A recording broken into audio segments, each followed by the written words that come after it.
Namastê! Hoje a gente vai falar dos 5 pilares do programa Memória e Rejuvenescimento Celular através da meditação, que são também os 5 pilares de você ter não só uma boa memória, mas uma boa capacidade de atenção e concentração, uma boa capacidade de aprendizado e um maior contato com o seu mundo interno, uma maior serenidade.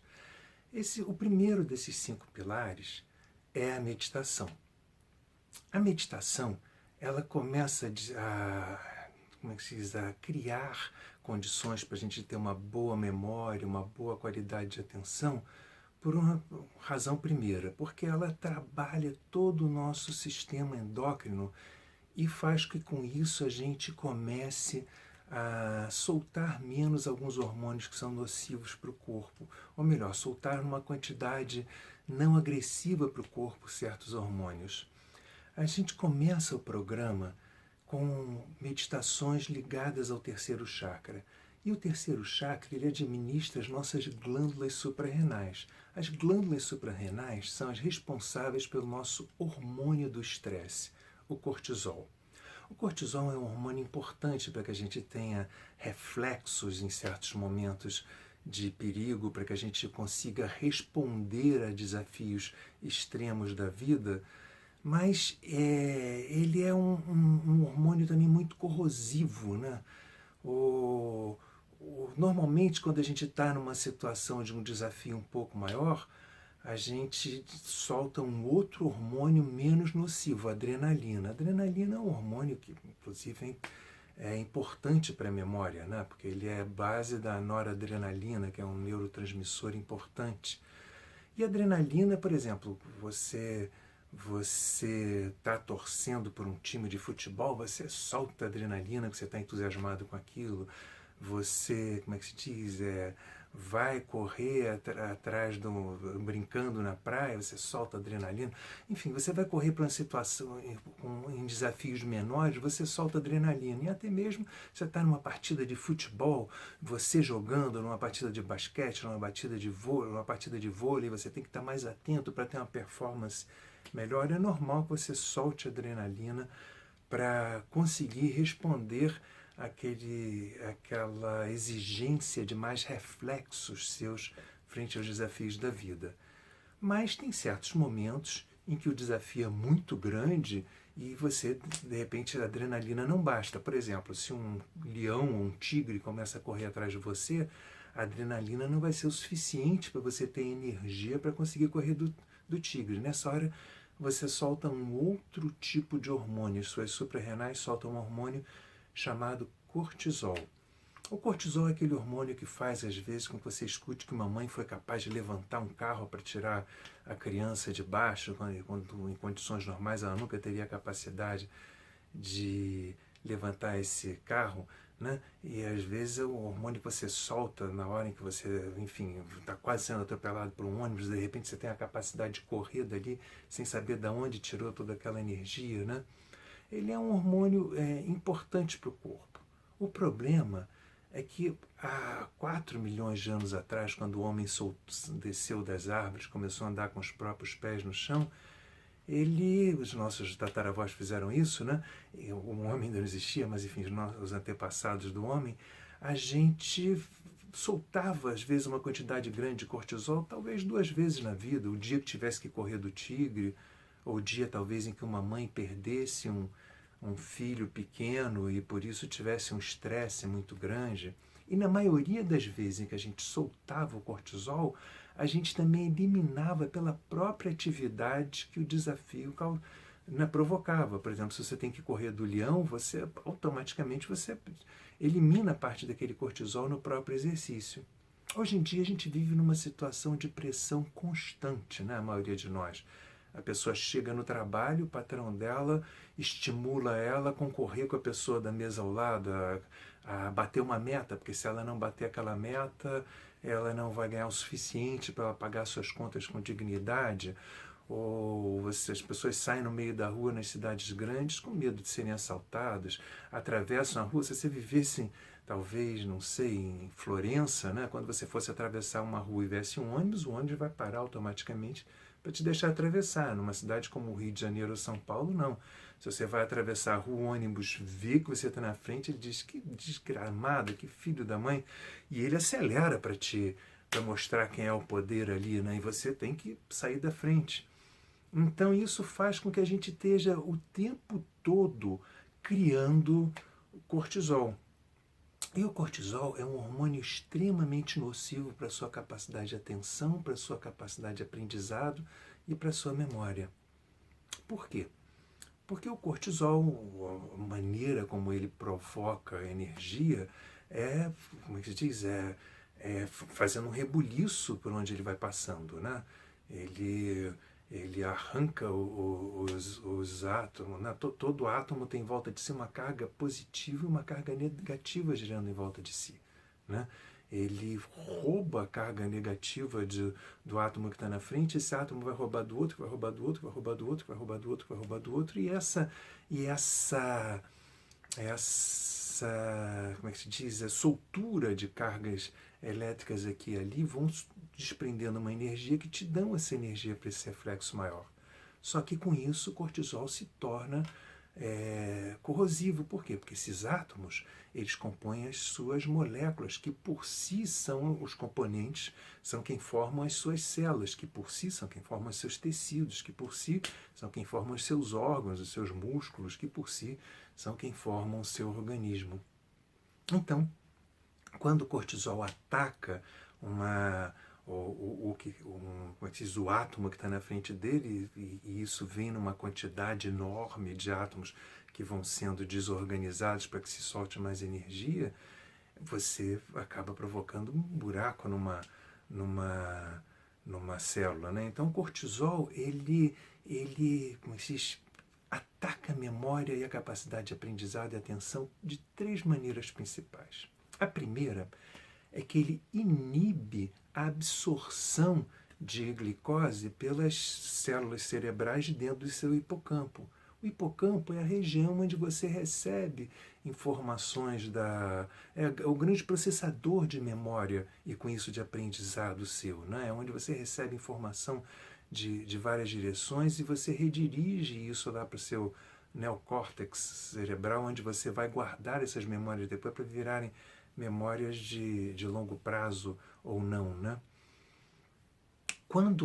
Se não chegar a glicose suficiente nas células do seu hipocampo, eles não conseguem, eles ficam com força insuficiente para ter essa função. E aí você não consegue lembrar das coisas, não sabe porquê, e às vezes é só porque as suas células do hipocampo estão mal nutridas, né? Não estão recebendo a glicose que podem, e principalmente, na maioria das vezes, por inibição provocada pelo excesso de cortisol no sangue. A segunda maneira que o cortisol prejudica a sua memória, a sua capacidade de aprendizado, a sua capacidade de concentração, a sua capacidade de atenção, é que ele estimula, ele interfere no metabolismo das células cerebrais. De que maneira? Ele estimula, ele provoca a entrada de mais cálcio dentro das suas células. Esse cálcio gera radicais livres que vão consumir, que vão corroer a sua célula por dentro. Então, o cortisol, ele vai fazendo com que seus neurônios, as suas células, né, do cérebro, elas vão, como é que se diz, perdendo terminações nervosas, né? Suas células nervosas, elas têm a forma como se fosse de uma árvore, né? Onde a maioria delas, né, tem um tronco, é como se tivesse um tronco único, né, axônio, né? Tem várias terminações nervosas embaixo lá como se fossem as raízes, e outras, por outro lado, como se fossem galhos, né, os seus dendritos. Né, um neurônio saudável, típico do cérebro, eles têm mais de 100, né, tem 100, 110 terminações nervosas dessas. E são essas terminações nervosas que fazem com que esse neurônio se comunique com os outros neurônios em volta e, com isso, produza as condições para você aprender com as situações que você vive e para você guardar, né, a memória daquele aprendizado. O o cortisol ele vai comendo essas terminações nervosas e às vezes até o próprio corpo da célula.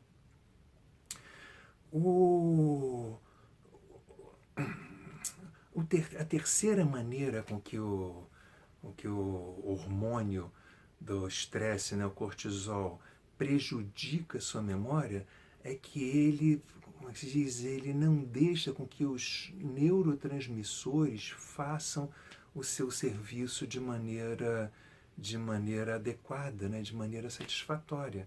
Então o que acontece? Na verdade, cada neurônio normal seu, cada neurônio dos que você mais tem no seu cérebro, o que eles fazem? É como se os galhos de um neurônio juntassem com as raízes do outro. Aí os galhos desse aqui vão se juntar com as raízes de outros e os galhos deles com as raízes de outros, e com isso você forma uma rede cheia de interconexões dentro de você que toma, né, toda a sua caixa craniana e que faz com que a circulação, com que a informação circule ali, né? Quando esses galhos de um neurônio, os dendritos, eles não chegam a tocar totalmente nas raízes, nos axônios do outro neurônio. Eles ficam próximos, né, a vários dendritos de vários neurônios, e existe uma coisa chamada neurotransmissor, que todos vocês provavelmente já ouviram falar, que são o quê? Que são substâncias químicas que recebem informação do galho desse daqui e levam até a raiz daquele. E com isso passa a informação de um para o outro. Né? Você tem mais de 100 tipos de neurônios diferentes, de neurotransmissores diferentes. Você tem neurotransmissores que acalmam, você tem neurotransmissores que excitam quando levam a informação. Né? O cortisol ele não deixa com que esses neurotransmissores façam o seu serviço a contento. Então, o que acontece?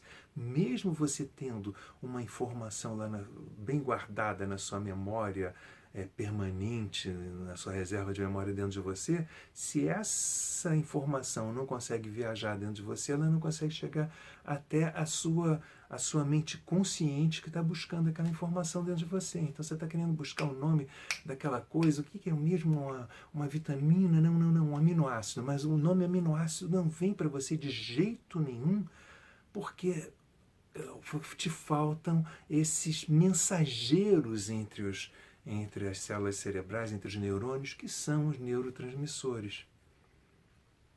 E o que as meditações do terceiro chakra fazem? No momento em que elas regulam de novo a emissão do cortisol e trazem eles para taxas saudáveis, você para de atacar as suas células do cérebro. Porque é tão cruel o processo do cortisol que as células prediletas para eles de comerem são as células do hipocampo, as primeiras que eles buscam. E existe uma região do hipocampo onde você tem como se fosse um termostato que avisasse para a sua glândula mestra, na hipófise, que você não precisa mais produzir cortisol. Para ela avisar para o resto do corpo, para as suprarrenais, que não precisa mais.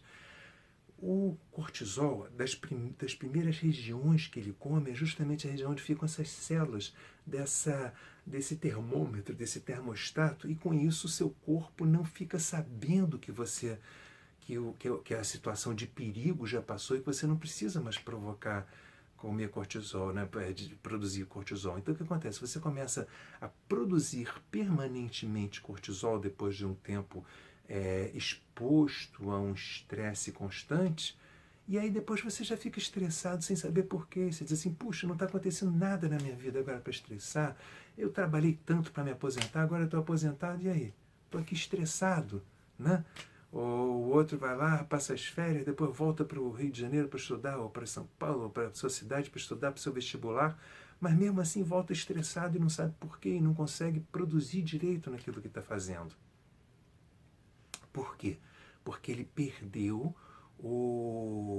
a medida de quanto, por via das dúvidas, o corpo dele passou a produzir o hormônio do estresse sempre.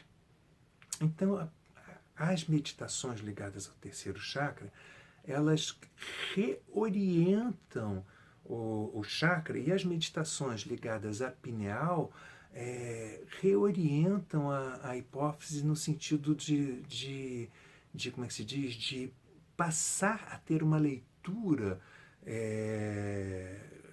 realista e do momento de qual é o verdadeiro nível de ameaça que eu estou vivendo nesse momento, para saber se eu preciso estar estressado ou não. Então, dos nossos 5 pilares, o primeiro e o último é a meditação. A meditação no início vai existir para você parar, para você conseguir uma homeostase, né?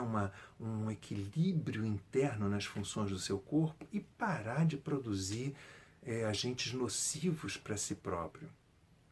Aí entra o segundo pilar do nosso trabalho. Esses 5 pilares, qualquer um dos 5 sozinhos, já vão te fazer bem, já vão fazer com que a pessoa tenha uma capacidade melhor de concentração, de atenção, com que tenha uma capacidade maior de aprendizado, com que tenha uma capacidade maior de memória, com que tenha uma calma interna maior, com que seja mais feliz, com que esteja mais confortável na vida. Mas, quando a gente faz os 5 juntos, acontece uma sinergia de efeitos, ou seja, a nutrição vai fazer, as sugestões nutricionais vão fazer com que a meditação funcione melhor e vão fazer com que os outros 3 pilares que a gente vai falar em seguida funcionem melhor. Por quê? Assim que você harmoniza e reequilibra a sua produção de hormônios das glândulas endócrinas, né, das suas glândulas internas, você parou de agredir os seus neurônios. Mas você tem uma porção de neurônio ali ferido, né? Como se o seu gato tivesse ido para a rua brigado, você tivesse tirado ele da briga, agora não tem mais ninguém arranhando ele. Mas o que você faz? Você leva ele para casa, vai passar um mertiolate, um mercúrio cromo, né? Algum remédio ali, para ele se curar agora das feridas, né? Então, para isso servem as sugestões nutricionais. No programa Memória e Rejuvenescimento Celular através da meditação, a gente aprende quais são os aminoácidos, as vitaminas, os minerais que a gente precisa ingerir que são capazes de regenerar as células machucadas, né? Uma vida exposta ao estresse faz a pessoa, às vezes, perder bilhões de células nervosas, mas muitas delas ele ainda não perdeu, estavam só feridas e, por isso, funcionando a meia bomba, né? Funcionando não integralmente. Agora chegou a hora de você, como é que se diz, passar um lenitivo ali, né? Acalmar a célula e em seguida dar condições para que ela se regenere, para que todas aquelas que você ainda tem se regenerem e voltem à sua condição original. Então você vai descobrir nas sugestões nutricionais quais são os alimentos, por exemplo, que reconstroem a bainha de mielina, que é uma bainha que fica em volta do tronco, digamos assim, da sua célula nervosa, né? Que protege ela na troca com o meio externo, né, para que ela possa ter um equilíbrio interno a contento. Em seguida, a gente entra no nosso terceiro pilar. O terceiro pilar é a respiração. Você já tirou o seu gato da briga, você já consertou ele, agora você precisa devolver força aos músculos dele, né? Ou seja, sua célula nervosa parou de perder terminações nervosas, parou de perder detritos, parou de ser corroída por dentro, mas ela, digamos assim, se ela tivesse originalmente, se ela tivesse o projeto de ter 105 terminações nervosas, agora ela de repente só está com 5 ou com 12. E 5 terminações nervosas, geralmente é o que ela precisa só para mandar informação de que o teu corpo precisa respirar, de que precisa cuidar, só para cuidar de certas condições vitais suas. Não sobra nenhuma para você, como é que se diz, refletir sobre uma boa música, sobre uma boa peça de teatro, né? Sobre um bom filme, ou sobre um bom livro que você esteja lendo. Então a gente precisa o quê? Que esses neurônios voltem a criar terminações nervosas. Eles já estão saudáveis, já estão equilibrados, não estão mais sendo atacados, não estão mais caminhando no sentido degenerativo, agora é hora deles caminharem no sentido regenerativo. É hora de você inverter a espiral degenerativa numa espiral evolutiva, numa espiral regenerativa. E a respiração é super importante para isso. A gente usa certas inteligências respiratórias, se a gente pode chamar assim, do Oriente Antigo, que são capazes de estimular as mitocôndrias, que são os motorizinhos que você tem dentro de cada célula, né? E quando você estimula essas mitocôndrias, você estimula o metabolismo da célula. É como se você jogasse seiva dentro da árvore do seu neurônio e, de repente, com a mesma espontaneidade com que a árvore, na primavera, né, depois de passar por um inverno onde ela foi perdendo as folhas, onde toda a seiva foi para a raiz e parecia que a árvore estava morta, na primavera o que acontece? Aquela seiva encontra uma maneira de subir por caminhos novos pela árvore até lá em cima, se espalha pelos galhos e quando você vê, a vida está brotando naquela árvore de novo. Novos galhos começam a nascer, galhos onde galhos quebraram com chuvas no inverno, porque estavam ressecados, agora eles estão cheios de seiva e começa a se desenvolver. Uma coisa semelhante acontece quando você conhece as técnicas de respiração do programa Memória e Rejuvenescimento Celular através da meditação. O que acontece? Você ativa as suas mitocôndrias e isso gera energia, gera eletricidade, gera magnetismo, gera seiva, entre aspas, né? Você está usando a metáfora da árvore, né? Gera vida dentro da célula e essa vida vai naturalmente se espalhar, precisar se expandir e vão brotar novas terminações nervosas com a mesma espontaneidade que os galhos da árvore brotam na primavera após o inverno rigoroso. Aí a gente entra no quarto pilar do trabalho da gente, desse programa. O quarto pilar do programa Meditação, Rejuvenescimento Celular, né, e Memória, ele acontece a partir de exercícios de memorização, de explorações da memória que eram feitos pelos antigos sábios indianos quando eles precisavam memorizar os textos sagrados. Por quê? A linguagem escrita no mundo surgiu ali entre 600 e 400 a.C. nos diferentes lugares, né? Na Grécia, na Índia, na China, na Pérsia. Né? Foram maneiras de escrever muito diferentes, mas surgiram mais ou menos na mesma época. Antes disso, toda a literatura era oral. Ela era passada de pai para filho de forma oral. Então a Ilíada e a Odisseia, que são dois livros ocidentais, eles foram por séculos passados de forma oral por pessoas que memorizavam todos os versos, né, da Odisseia, que não é um livro pequeno, e passavam para o seu filho, para o seu neto. Né? Dessa maneira, quando você olha na Grécia, você às vezes tem um mesmo mito com várias, né, versões, né, porque uma família acabou memorizando algumas coisas dele, outra memorizou outras, e a pessoa, quando não lembrava uma parte do mito, criava, né, preenchia aquela lacuna. Né? Mas na Índia aconteceu uma coisa muito interessante. Você tem textos sagrados que passaram por guardiões de memória, né, por pessoas que eram bibliotecas vivas, porque memorizavam na sua cabeça os textos, e você não acha praticamente diferença nenhuma em muitos desses textos entre versões que foram memorizadas numa parte da Índia e em outra. Dessa forma, os Vedas começaram a ser escritos lá para 1500, 1600 a.C., né? Eles foram escritos depois que os arianos começaram a invadir o norte da Índia, né? Juntando a cultura ariana com a cultura do Vale do Indo, e durante 1000 anos, mais tempo do que a Odisseia, eles foram guardados na memória de pessoas, né? Que guardavam na sua memória e que passavam de mestre para discípulo e de pai para filho. Só que, se a Ilíada e a Odisseia são dois livros grandes, os Vedas são muito maiores. A Ilíada e a Odisseia, imagina, você pode ter num volume assim uma e no volume assim a outra.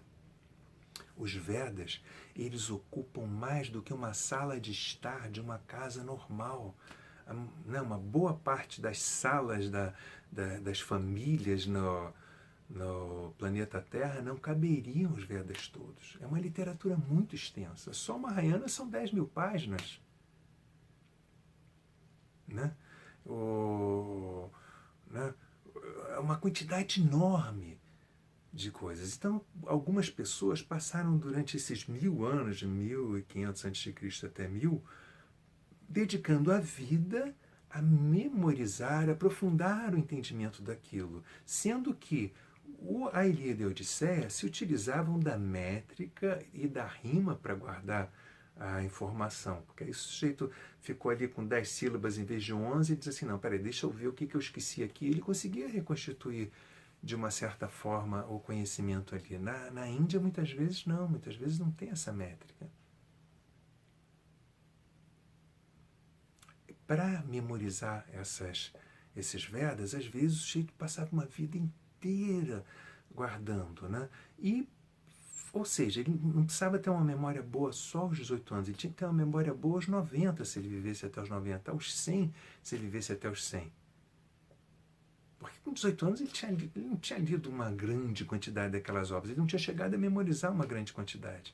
Até porque quando a gente nasce, os nossos neurônios têm, como é que se diz, terminações menos complexas do que depois que a gente fica adulto. Então a gente consegue guardar menos coisas, né? Um garoto pequeno que começa a estudar piano, ele primeiro tem que conseguir tem dependência dos movimentos de um dedo em relação ao outro. Eu mesmo fui músico, eu dava aula para garotos que chegavam, para crianças que às vezes chegavam lá e não conseguiam nem separar uma mão da outra na hora que batiam no meu piano. E você tem que aos poucos ir educando esse neurônio, ele vai criando mais terminações nervosas. Então, para você guardar aquela complexidade, aquela profundidade de ensinamentos que tinham dentro daqueles Vedas, você precisava de pessoas adultas. Então, eles precisavam de duas coisas. Uma era desenvolver uma maneira das nossas funções todas de cognição, aprendizado e memória funcionarem com uma performance, entre aspas, melhor. E outra era que isso depois conseguisse ser acessado na cabeça deles, né? Então, para isso, eles desenvolveram uma quantidade de, entre aspas, aventuras, maneiras aventurosas de você mergulhar numa obra de conhecimento, numa obra literária, que é o que a gente vai explorar nesse programa. Em segundo lugar, vem a própria meditação, que sempre acompanha tudo dentro do trabalho. Por quê?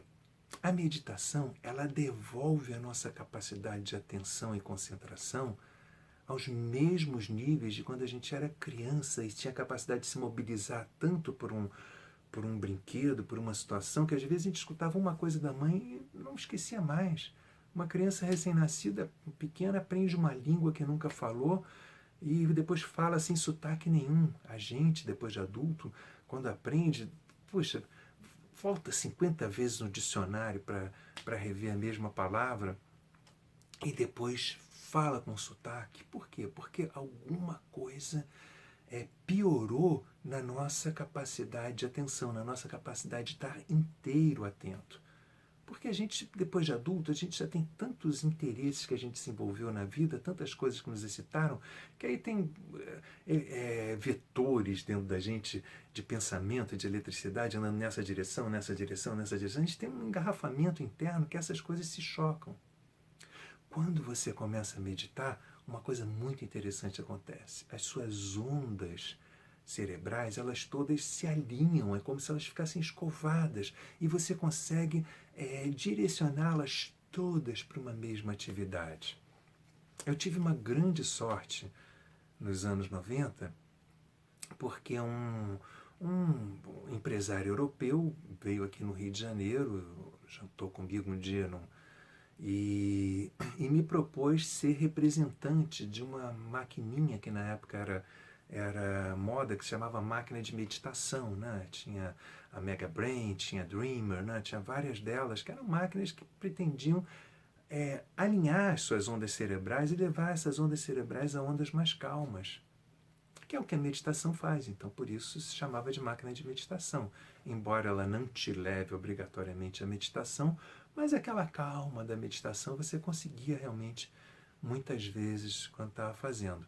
Por conta de ter conhecido essas máquinas, eu me interessei e aí pude assistir a experimentos, né, feitos na Inglaterra, onde se colocava uma pessoa sentada para meditar, e se colocava vários sensores na cabeça dela, eletrodos e catodos aqui, né? E isso tudo era ligado numa máquina que ficava vendo como as ondas cerebrais iam mudando dentro do cérebro da pessoa durante a meditação. Então a pessoa sentava ali e acontecia uma coisa muito interessante. Ali na região da pineal e do hipocampo, que fica ali no centro do teu cérebro, seu sistema límbico, depois de um tempo que a pessoa estava meditando, as ondas cerebrais ali começavam a ficar mais longas e calmas, né? Enquanto no cérebro em volta periférico, conforme ia se afastando daquele centro, as ondas iam ficando mais ativas. E essa máquina que media, né, onde a gente via num tubo, né, como se fosse um tubo de computador, um tubo de televisão, né, como se numa tela, né, o que acontecia dentro do cérebro da pessoa, ela traduzia em cores as diferentes tamanhos de onda cerebral que estavam acontecendo dentro da pessoa. Então, quanto mais calma a pessoa, mais fria a cor, né? Ficava azul marinho, depois azul claro, depois, né? E quanto mais ativa, ficava numa cor mais viva, né? Ia ficando amarelo, laranja, até ficar vermelha. Então, no início, era quando a pessoa ia fazer uma meditação da pineal, que são meditações que a gente vai usar nesse curso, o que acontece? Na região da pineal, que fica ali mais ou menos no centro do crânio, a pessoa começava a ficar com ondas mais calmas. E aos poucos, então, por exemplo, se no início o cérebro dela estava todo vermelho, aos poucos ia aparecendo uma laranja ali. E aos poucos essa laranja ia se expandindo, em volta estava vermelho, mas dali a pouco, no centro, lá na pineal, começava a ficar amarelo, em volta laranja e mais em volta ainda o vermelho.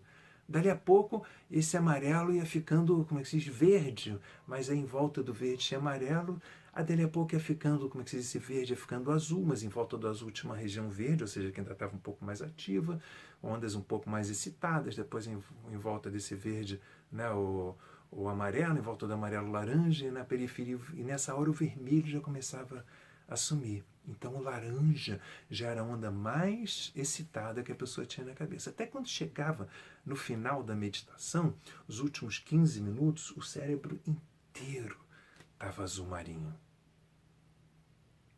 E nessa hora, todas as ondas cerebrais da pessoa estavam escovadas da mesma maneira. Então, quando a pessoa abria os olhos, que olhava para alguma coisa, ela conseguia estar inteira, atenta àquilo que estava vendo. E isso muda a nossa qualidade de absorção da informação, muda o nosso prazer de estar lidando com a informação, de estar se relacionando com o momento. Mas, principalmente, cria as condições para que você tenha consciência não só da cena que você está vivendo, mas de você vivendo aquela cena. Ou seja, você não está mais vendo só a cena externa, você está também se vendo o que está acontecendo dentro de você enquanto você vive essa cena. E quando isso acontece, a qualidade disso que a gente chama viver muda totalmente, em todos os sentidos, em todas as dimensões, se a gente pudesse dizer assim, em todos os níveis. Então, o nosso quarto, como é que se diz? Nosso quarto, como é que se diz? Pilar, o exercício, as aventuras, né, dentro da maneira de buscar memória, juntando com a meditação, acabam fazendo com que a sua respiração fique diferente, que é o seu segundo pilar. com que a bioquímica do seu cérebro fique diferente, que é o seu primeiro, né, nosso primeiro pilar lá de mudar como é que se diz, o equilíbrio hormonal, né? E quando você muda o seu equilíbrio hormonal, você muda o seu humor. Você muda a sua disposição para a vida. Você muda o seu estímulo para viver. Então você não precisa mais de certas coisas externas que te estimulem de uma forma barata para você ir buscar certas satisfações, porque você está tendo estímulo agora com coisas muito simples. Então você vai buscar o quê? Aquilo que é essencial para você. E não mais aquilo que você está buscando por uma carência afetiva, momentânea. Aí entra o nosso quinto pilar. O quinto pilar, esse é uma aventura exploratória da vida maravilhosa. Por quê? O quinto pilar são exercícios de integração entre o nosso corpo mental, o nosso corpo emocional, o nosso corpo vital e o nosso corpo físico. E um último e quinto corpo, que é o nosso corpo espiritual. Os 4 primeiros corpos, né, o físico, vital, mental e emocional, estão ligados aos 4 elementos, fogo, terra, ar e água. O quinto está ligado ao éter, a essência que liga todos os elementos. O que são esses corpos? Aqui, no Ocidente, a gente costuma chamar tudo de corpo, né? Então, a pessoa é normal, né? A menina achar que o corpo dela está muito gordo, né? Ou o menino, ou o adulto, né? E dizer assim, segunda-feira eu vou começar uma dieta para emagrecer. Aí, chega no domingo à noite, né? No domingo ele sai, vai para a Esbórnia, né? Vai com a namorada ou com o namorado para algum lugar, almoçar, porque é o último dia de poder comer o que quiser, né? Aí comem tudo que gostam, e aí pede bis, porque afinal de contas é o último dia. Chega em casa, ainda salta a geladeira e diz, não, mãe, não vou poder comer mais nada disso, deixa eu acabar logo com tudo. No dia seguinte, vamos dizer que seja uma menina, no dia seguinte a menina vai para o trabalho, acorda de manhã, toma aquele café da manhã estoico, né, de uma folhinha de alface, em cima de 2 pedacinhos de ricota, em cima de meio creme cracker, a pessoa se sente assim, a virtude em pessoa, né, e sai toda feliz, junto com um gole de chá. Aí vai para o trabalho, chega no trabalho se sentindo quase santa, né, se sentindo santificada por ter começado finalmente a viver uma vida de virtude. Até que chega às 11 horas da manhã, passa a melhor amiga dela e fala assim, né? Oi, querida, hoje é aniversário da nossa terceira no nosso triângulozinho, que é a Bebete, né? E aí ela diz, é mesmo, esqueci, não sei o que, não se preocupa não, eu trouxe uma lembrancinha para você trazer para ela. E ó, a gente trouxe aquela torta de chocolate, no que ela fala, passa aquela torta assim, plainando na frente dela, ela se sente que nem aqueles desenhos animados antigos, né? Que a pessoa olha aquela torta e vai atrás, e quando vê, está hipnotizada pela torta. Mas ela diz, não, mas eu comecei meu regime hoje, vou me segurar. Aí todo mundo canta, parabéns, aí a aniversariante corta a torta e dá o primeiro pedaço para ela. Ela fala, não, colega, eu não posso, eu comecei meu regime hoje. Mas no meu aniversário, colega, não vai fazer isso comigo, miga, né? Aí ela acaba cedendo, está bem, é o último dia, seu aniversário vale a pena. Aí diz assim, não quer um segundo pedacinho? Sobrou tanto. Ela fala assim, não posso. Não, pensando bem, já que hoje vai ser o meu último dia verdadeiro, daí o segundo pedaço. Aí quando acaba, ela fala assim, querida, leva para você o resto do bolo que sobrou, não sei o que. Ela, não, nem pensar. Não, pensando bem, no último dia tá bem. Ela chega em casa, arrasa com o bolo. Aí no dia seguinte ela acorda estoica de novo, não sei o quê, mas chega de tarde, ela briga com o namorado. Aí de noite, o namorado chama ela para sair, para eles conversarem, reatarem, aí eles jantam, conversam, reatam. Ela diz, precisamos comemorar. Aí ele pede, enfim, tudo que tem direito no restaurante. No final vem aquela sobremesa, ela diz assim, então me dá um pedacinho de cada sobremesa, porque é meu último dia de novo. E assim, ela nunca mais sabe quando foi o melhor último dia dela, né? O Ítalo Svevo escreveu um livro sobre que o personagem principal, ele passa o livro inteiro querendo parar de fumar. E aí chega um momento em que ele para e diz assim, puxa, o meu melhor último cigarro foi aquele de 23 de dezembro de 1975, quando eu estava naquela situação. Não, o melhor último cigarro mesmo foi aquele dia que eu acabei, que eu me descasei e fumei aquele último cigarro. Não, o melhor cigarro mesmo foi aquele dia, o último cigarro foi aquele dia em que eu perdi aquele emprego e parei na beira do rio e refletia no mar, aquela lua cheia brilhando ali. Não, o melhor último cigarro foi aquele dia que eu escapei daquele acidente de automóvel, e estava nervoso, pedi um cigarro. O gente passou a vida inteira parando de fumar e nunca parou, mas tem vários últimos cigarros. E assim acontece com a menina também. E ela nunca sabe por que, se ela quer tanto emagrecer, por que ela não para de comer? Porque ela chama tudo o que está dentro dela de eu. Ela não percebe que ela tem diferentes naturezas. Ela não percebe que ela tem uma natureza emocional, que ela tem uma natureza vital, que ela tem um corpo emocional, que ela tem um corpo vital. Então o corpo mental dela chega e fala assim, amanhã você vai parar de comer guloseima. Mas não pergunta para o corpo emocional dela se ele está, como é que se diz, carente. Não pergunta para o corpo vital se está precisando de energia do açúcar ou do chocolate. Não pergunta para o corpo físico, né, se está fraco, se está precisando da comida, enfim. E aí os outros corpos vão e sabotam o projeto do mental.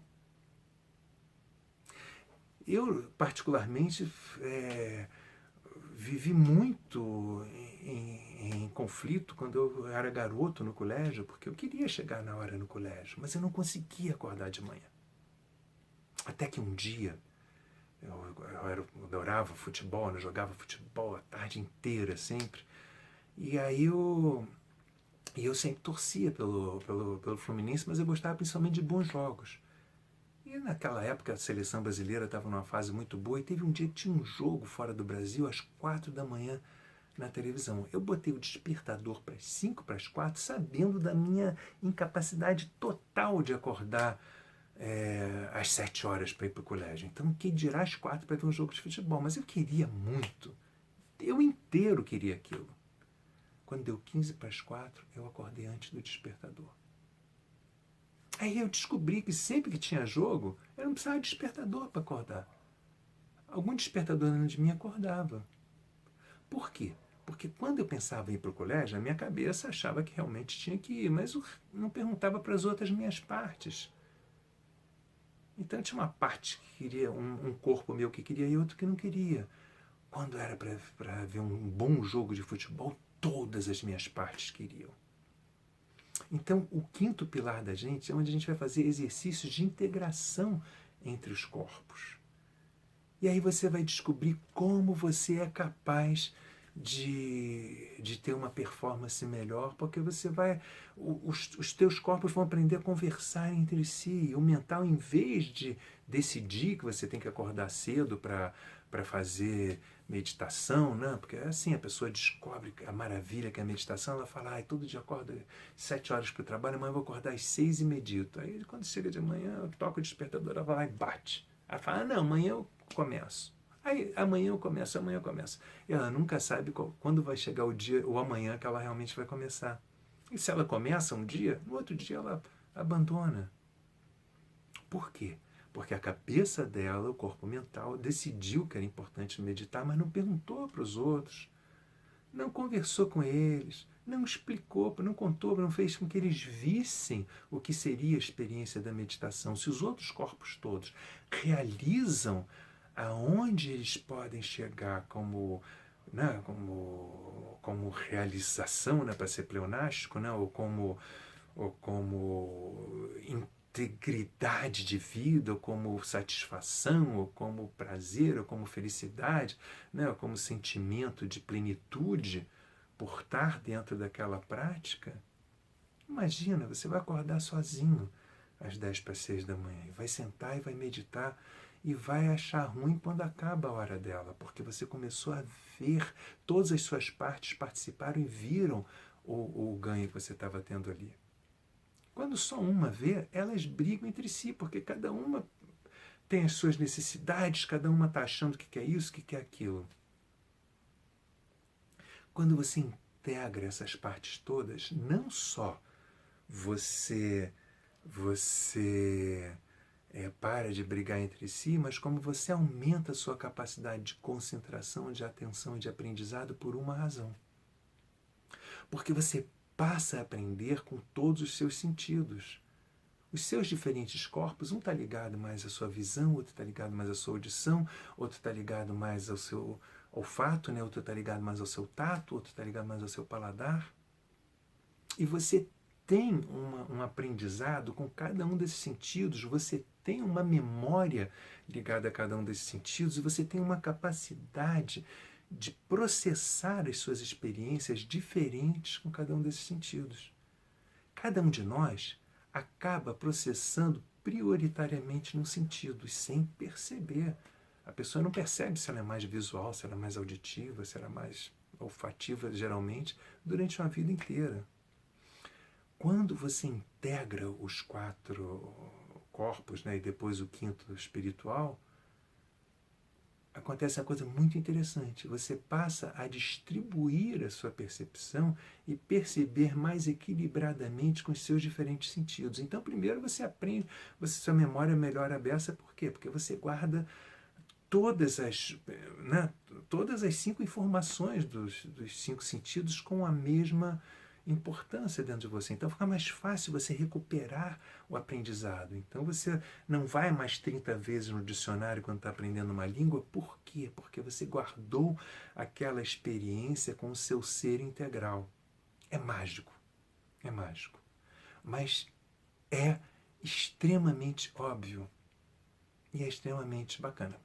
Por exemplo, todo mundo conhece exemplos como aquele típico casal onde o cara é mais tátil e ela é mais visual. Então o cara todo dia chega em casa cansado do trabalho, porque a pessoa que é tátil, né, às vezes o corpo cansa de tanto sentir, né, o ar-condicionado do trabalho. Ele chega cansado do trabalho em casa, joga um sapato para o alto, senta na poltrona, joga um sapato para o alto, joga outro, pega o jornal, começa a ler o jornal, vai jogando o jornal para o lado conforme vai lendo, até que a esposa dele entra na sala e fala: meu amor, passei o dia arrumando a casa para você, em 2 minutos você já fez essa bagunça toda. Aí ele fala: ah, querida, desculpe, mas cheguei estressado do trabalho, você já está aqui me cobrando, eu nem em casa posso ficar à vontade, depois que lá eu me estresse, tudo bem, mas aqui, enfim, ela engole seco, porque ela foi com tanto amor que ela arrumou aquela casa, e ele acaba ficando incomodado em algum lugar dentro dele com isso. Até que chega uma hora que ele levanta para ir ao banheiro, quando pisa no banheiro, ele percebe que o chão está úmido. E ele tem um teco, ele fala: querida, já não falei para você que eu detesto o chão molhado no banheiro. Ela fala: mas meu amor, tá molhado porque eu lavei para você chegar e tá limpinho. E ele fica achando que ela não entende ele, ela fica achando que ele não entende ela, depois elas ficam achando que ele fica achando que ela não escuta ele, ela fica achando que ele não escuta ela, e depois a coisa vai evoluindo até que chega uma hora que ela fica achando que ele não a ama, e ele fica achando que ela não a ama, até que chega uma hora que ela irrita ele e ele irrita ela, até que de repente eles resolvem fazer uma terapia de casal. Aí chama um terapeuta, o terapeuta vai lá no primeiro dia, escuta essa história que eu contei deles, né? E fala assim: ok, vamos fechar os olhos e fazer uma indução. Primeiro, a esposa imagina, primeiro o marido, ele imagina que ele chegou em casa, não sei o quê, cansado, tirou um sapato, tirou outro, foi para o banheiro, chegou lá, não está mais do que molhado, está molhado e com sabão e gordura no chão ao mesmo tempo. O pé direito pisa no sabão, de esquerda na gordura. É uma geleca. Como é que você se sente? O cara fala: ai, eu me sinto muito mal. Aí ele aí o terapeuta fala assim: não, tenta traduzir o que é esse mal. Tem dor? Ele falou: não, tem uma dor dentro de mim sim. Tenta ver em que lugar da dor. Aí ele vai e leva as 2 mãos para o baixo abdômen. Aí ele fala: é aqui a dor. Aí ele pega a mulher, faz uma indução nela e fala assim: agora imagina que você chega em casa, o seu marido pegou todos os quadros e entortou, depois pegou a revista que estava em cima do piano, jogou em cima do sofá, pegou o seu vaso de planta e entortou. Imagina como é que você se sente. Ela fala, ai meu Deus, assim é demais, eu me sinto muito mal. Então tá, tem dor nisso? Ela fala, tem. Tenta ver onde é a dor. Ela vai levar as duas mãos para o baixo abdômen e fala, é aqui. Aí o terapeuta vira e fala, tá vendo, marido? É assim que ela se sente quando a casa tá bagunça. Tá vendo, esposa? É assim que ele se sente quando o chão tá molhado. Porque ela é visual. Então, o chão molhado na pele não significa nenhuma ameaça de desarmonia para o sentido prioritário dela, porque ela fica inconsciente daquilo, porque ela processa a realidade toda pela vista. E ele processa a realidade principalmente pelo tato. Eles entram numa desarmonia de casal só porque um não tem capacidade de enxergar o que o outro está enxergando. Quando você harmoniza e equilibra os seus 4 corpos e depois o quinto, que é o espiritual, e a informação que vem dos 5 sentidos, acontece uma coisa mágica. Você passa a ter um entendimento muito maior das diferentes personalidades que tem dentro de você e sem o conflito que te levava ao estresse e que fazia com que você produzisse mais cortisol e com isso não tivesse nunca nem uma boa memória, nem uma boa capacidade de atenção e nem uma boa capacidade de contato consigo próprio. No momento em que você tem os 5 corpos equilibrados, você tem uma harmonia tal onde você também pode passar a começar a perceber melhor o seu mundo interno. Né? Você pode crescer a semente daquilo que era interno seu, que estava a semente de si próprio, né, que estava ali atrofiada porque não tinha espaço no meio daquele espaço de briga todo. Você cria um meio ambiente interno propício para que os seus melhores lados brotem. E com isso você começa a se perceber mais inteligente, mais tolerante, no bom sentido, no sentido de não como é que se diz, alimentar desarmonias à toa, mais criativo, né? Mais saudável de todas as formas, né? Mais sensível, sem essa sensibilidade ser uma ameaça para você, mais alegre, mais disposto, mais inteiro e, principalmente, mais você e a cada dia mais consciente de você. Então é isso. Esse programa da memória e rejuvenescimento celular através da meditação será para você, caso você queira essas qualidades de uma maior inteligência, de uma maior criatividade, de uma maior capacidade de atenção, de um maior contato consigo próprio, de uma maior harmonia, né, uma maior consciência de si mesmo, né, de um bom humor mais normal, né, de uma capacidade organizativa normal, natural do mundo em volta de você, né, e principalmente de um olhar mais amoroso para consigo próprio e para com a vida. Namastê, espero que o papo tenha sido útil para você. Até a nossa próxima conversa por aqui. Espero que você possa vir na próxima também e espero que o programa possa ser útil para você, o programa Memória e Rejuvenescimento Celular através da meditação. Namastê.